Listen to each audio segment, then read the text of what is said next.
बिशरह ली सदरी वयस्सिर ली अमरी वहलुल उक़दतम मिन लिसानी यफ़क़हू क़ौली।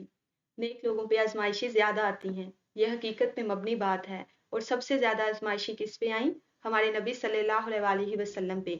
सही मुस्लिम में हदीस है कि आप सल्लल्लाहु अलैहि वसल्लम को पत्थर मारकर लहूलुहान कर दिया गया, यहाँ तक कि आप सल्लल्लाहु अलैहि वसल्लम की जूतियां खून मुबारक से बढ़ गई। और गज़वा उहद के मौका पर आप सल्लल्लाहु अलैहि वसल्लम के 4 दांत शहीद हो गए।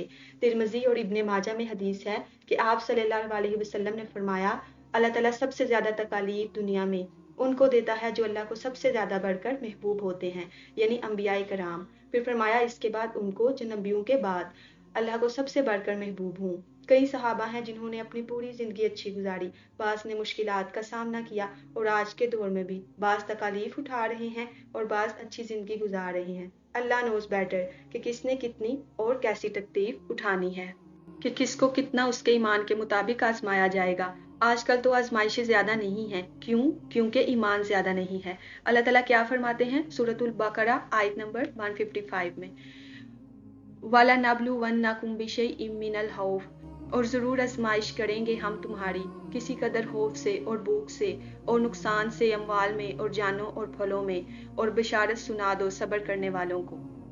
तो ये हमारा टेस्ट है। सूरतुल अंबिया में आया है कि हम अच्छे और बुरे हालात के जरिए तुम्हें आजमाते रहेंगे, तो हमारे लिए ये है कि सब्र करें। व बशीर साबिरीन। आगे अल्लाह ताला क्या फरमा रहे हैं 156 में, वो लोग कि जब आती है उन पर कोई मुसीबत तो कहते हैं बेशक हम अल्लाह ही के हैं और बेशक हम उसी की तरफ लौटने वाले हैं।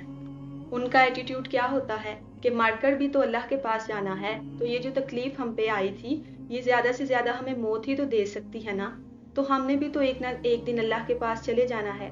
मौत हर चीज का एंड कर देगी। फिरौन ने जब जादूगरों से कहा कि मैं तुम्हें सूली पे लटका दूंगा, मुखालिफ सिमत के हाथ पांव कटवा दूंगा, तो कुरान में क्या आता है?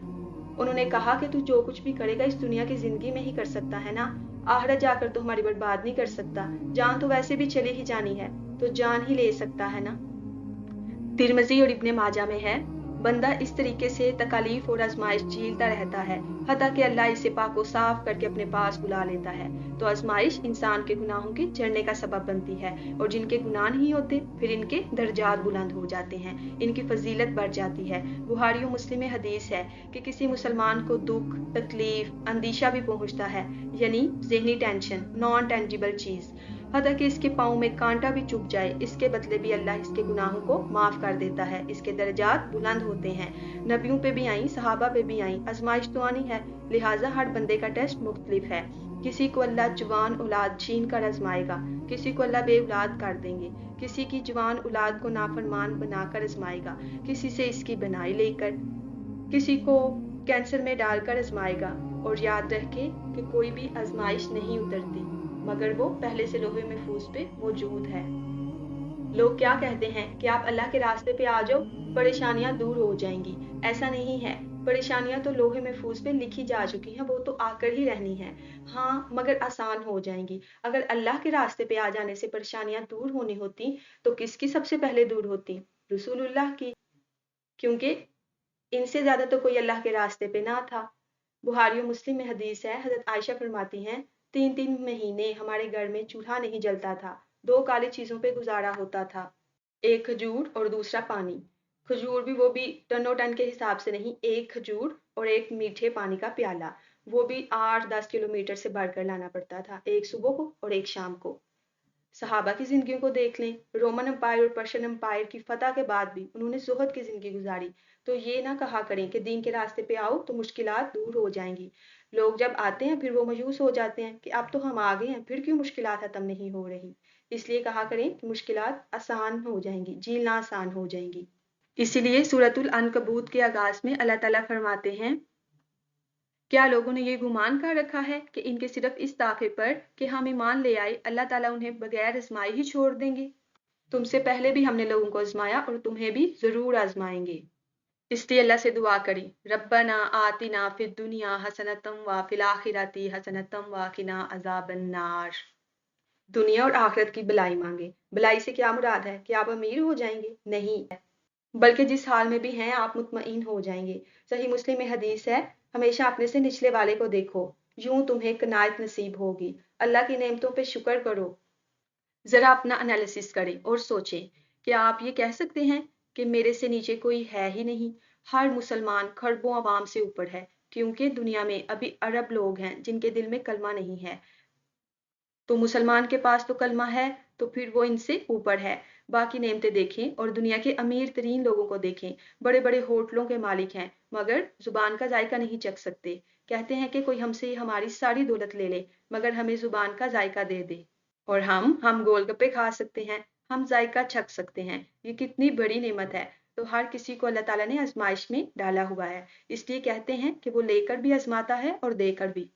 آگے اللہ تعالیٰ سورہ الحدید میں کیا فرماتے ہیں؟ ما اصاب من مصیبت فی الارض، نہیں پڑتی کوئی مصیبت زمین میں اور نہ تمہاری جانوں پر، مگر لکھی ہوئی ہے کتاب میں، بیشتر اس کے کہ ہم اس کو پیدا کریں، بلا شبہ یہ اللہ کے لیے آسان ہے۔ تاکہ نہ غم کیا کرو اس پر جو نہ حاصل ہو سکا تمہیں، اور نہ اترایا کرو اس پر جو اس نے دیا تم کو، اور اللہ نہیں پسند کرتا کسی اترانے والے فخر جتانے والے کو۔ زمین پہ سیلاب آتے ہیں، زلزلے، قحط سالی، وبا، تمہاری جان میں کسی کو کینسر، کسی کو شوگر، برین ٹیومر، یہ ساری چیزیں اللہ تعالیٰ نے پہلے ہی لوح محفوظ پہ لکھ دی ہیں کہ کس کو کون سی تکلیف پہنچنی ہے۔ تاکہ نہ غم کیا کرو اس پر جو نہ حاصل ہو سکا، اور نہ اترایا کرو اس پر جو اللہ نے تم کو دیا، بلکہ کیا کہو، انا للہ و انا الیہ راجعون، اللہم اجرنی فی مصیبتی واخلف لی خیرا منہا، ہم بھی اللہ ہی کی طرف سے ہیں اور ہم نے بھی اللہ ہی کے پاس چلے جانا ہے۔ اے اللہ مجھے میرے صدمے پر اجر دے اور مجھے اس کا نعیم البدل عطا کر۔ یہ مسلم شریف میں حدیث ہے، جو تکلیف کے وقت یہ دعا پڑھ لے تو اللہ تعالیٰ اس کو بہتر نعیم البدل عطا کریں گے۔ حضرت ام سلمہ نے اپنے شوہر ابو سلمہ کے انتقال پر یہ دعا پڑھی، کیونکہ یہ دعا انہوں نے نبی سے سن رکھی تھی۔ تو کہتی ہیں میں نے دعا تو پڑھ لی مگر میں سوچتی تھی ابو سلمہ سے بہتر کیا ہو سکتا ہے۔ تو اللہ تعالیٰ نے ان کی شادی رسول اللہ سے کرا دی، کائنات کے سب سے بہتر شخص کے ساتھ۔ آگے سورۃ البقرہ آیت نمبر 157 میں کیا فرمایا؟ یہی لوگ ہیں جن پر عنایتیں ہیں ان کے رب کی طرف سے اور رحمت ہے، اور یہی لوگ ہیں جو ہدایت یافتہ ہیں۔ کون سے لوگ ہدایت پر ہیں؟ جن کا یہ ایٹیٹیوڈ ہے کہ کوئی بھی تکلیف پہنچے تو کہیں جو اللہ کو منظور۔ مسلم میں آتا ہے کہ حضرت ابو ہریرہ کہتے ہیں کہ نبی صلی اللہ علیہ وسلم نے یہ وصیت کی تھی کہ ابو ہریرہ اپنے لیے جو نفع مند چیز ہے اس کے لیے خوب کوشش کرو، پھر اللہ سے مدد مانگو، خالی کوششوں پہ نہیں بیٹھ جانا۔ مولا علی کا قول ہے کہ میں نے اپنے ارادوں کے ٹوٹنے سے اللہ کو پہچانا، یعنی میں نے بھرپور کوشش کی مگر اللہ کی مرضی کچھ اور تھی، یعنی کچھ اور ہی نتیجہ سامنے آیا۔ پھر فرمایا کاہلی نہ کرنا، سستی نہ کرنا، یہ نہیں کہ محنت کی کوئی نہ حالی تسبیحاں پڑھی، نفل پڑھے اور کہا اللہ کی یہی مرضی تھی، نہیں، اس کے باوجود بھی اگر رزلٹ تیرے خلاف آ جائے، یعنی تمہیں نقصان ہو جائے، تو پھر یہ نہ کہنا کہ اگر میں یہ کر لیتا تو یوں ہو جاتا، میں فلاں کر لیتا تو فلاں ہو جاتا، اگر مگر شیطان کا دروازہ کھول دیتا ہے۔ اس کا یہ ہرگز مطلب نہیں ہے کہ اسباب اختیار نہیں کرنے، فیوچر میں ہونے والے اندیشوں سے بچنے کے لیے تو اختیار کرنے ہیں، کیونکہ مومن ایک سوراخ سے دو بار نہیں ڈستا، یعنی دو بار دھوکہ نہیں کھاتا۔ ابو داؤد ترمذی میں حدیث ہے کہ انسان کے کچھ بعض گناہ ایسے ہوتے ہیں کہ اس کی کوئی نیکی اس کا کفارہ نہیں بن پا رہی ہوتی، تو اللہ تعالیٰ اسے دنیا میں تکلیفوں میں ڈال دیتا ہے، اور جب دنیا سے اٹھاتا ہے تو پاک و صاف کر کے اٹھاتا ہے۔ اس کا یہ مطلب نہیں ہے کہ آپ نے جو گناہ کیے تھے ان کی وجہ سے تکلیفیں آئیں، نہیں، گناہ سے کون بندہ پاک ہے؟ تو اللہ تعالیٰ کیا چاہتے ہیں کہ دنیا میں تکلیف میں ڈال دیں تاکہ آخرت میں نہ ڈالیں۔ سبحان اللہ۔